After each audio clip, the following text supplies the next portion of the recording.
নবনারী হিস্ট্রির পক্ষ থেকে আমি করব অনেক হলো ফিরতি পাতা। এবার বর্ষার শুরু মানে মাছের রাজা ইলিশ দিয়ে ঘরে থাকা খুব সামান্য উপকরণ দিয়ে খুব সহজেই বানিয়ে ফেলুন সুস্বাদু ইলিশ পাতুরি। চলুন শুরু করা যাক।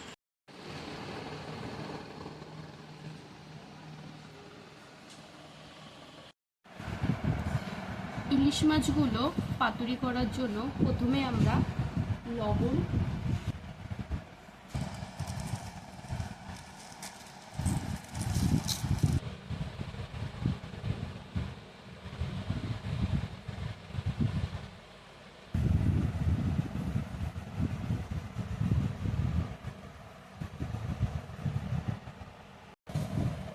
মাছগুলোতে আমি লবণ, হলুদ আর একটু সামান্য পরিমাণ লঙ্কার গুঁড়ো দিয়ে ভালো করে মাখিয়ে নিচ্ছি।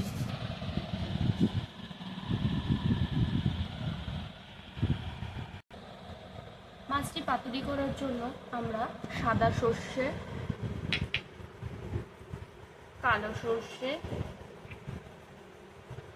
চাল মগজ বাটা, কাজু বাটা আর কাঁচা লঙ্কা বেটে নিয়েছিলাম। এগুলো ভালো করে মাখিয়ে নেব সর্ষের তেল দিয়ে।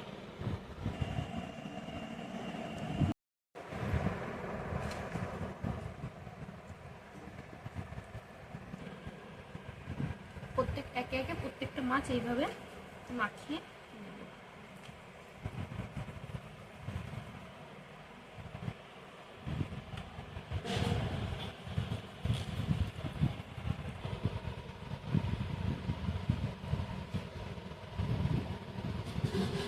এইভাবে সেঁকে নিচ্ছি।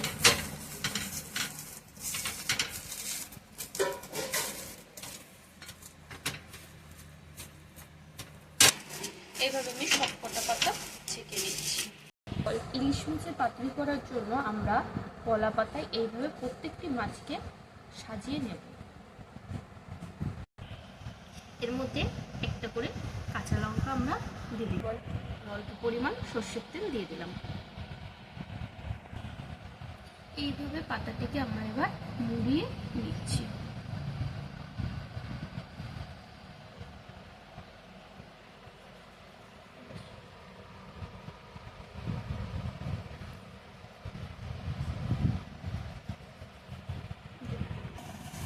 এইভাবে পাতাটিকে আপনারা মুড়িয়ে নেবেন।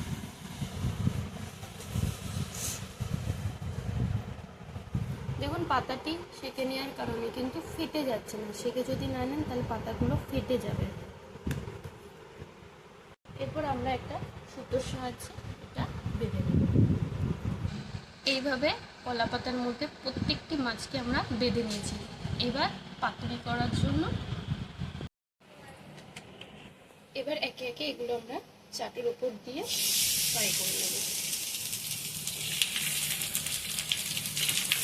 কি হয়ে গেছে, পাতুরিটি করার সময় আপনারা 3-4টে কলা পাতা দিয়ে দিয়ে এইভাবে করবেন, নাহলে এই পাতাটা পুড়ে যাবে।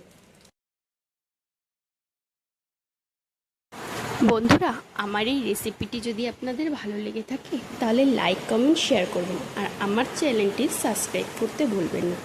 এতক্ষণ ধরে আমার পাশে থাকার জন্য অসংখ্য ধন্যবাদ জানাই।